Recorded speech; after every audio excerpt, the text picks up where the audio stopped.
আজকে আমরা চলে যাব 1 টাকার কচুরি খেতে।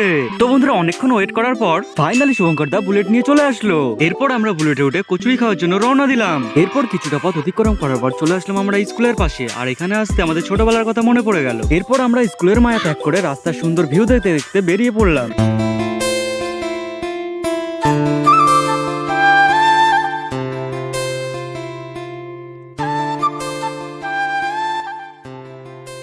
তো বন্ধুরা রাস্তার সুন্দর ভিউ দেখতে দেখতে ফাইনালি কাকার দোকানে পৌঁছে গেলাম। এরপর কাকার দোকানে এসে দেখি কাকা খুব সুন্দর করে ময়দাটাকে ছোট ছোট করে বাটল করে নিয়ে সেগুলো সুন্দর করে বেলে নিল। এরপর বেলা কচুরিগুলোকে একসাথে তুলে নিয়ে কাকা তেলে ছেড়ে দিল আর খুব সুন্দর করে ভাজতে শুরু করলো। এরপর কাকার থেকে আমরা সবাই 10 টাকা করে কচুরি নিয়ে নিয়েছিলাম। কাকা কচুরির সাথে তরকারি, স্যালাড, সস, নুন সমস্ত কিছু সাজিয়ে আমাদেরকে দিয়েছিল। 1 টাকা এর থেকে বেশি কি আশা করা যেতে পারে। এরপর কাকার দেওয়া কচুরিটা খেয়ে গোপাল ভাই বললো খুবই সুন্দর হয়েছে, তোমরা শান্তিপুরে আসলে অবশ্যই কাকার থেকে কচুরি খেয়ে যেও। এরপর আমরা খাওয়া দাওয়া কমপ্লিট করে ফাইনালি রওনা দিলাম বাড়ির উদ্দেশ্যে। তো বন্ধুরা আজকের ভিডিওটা ছিল এতটুকু।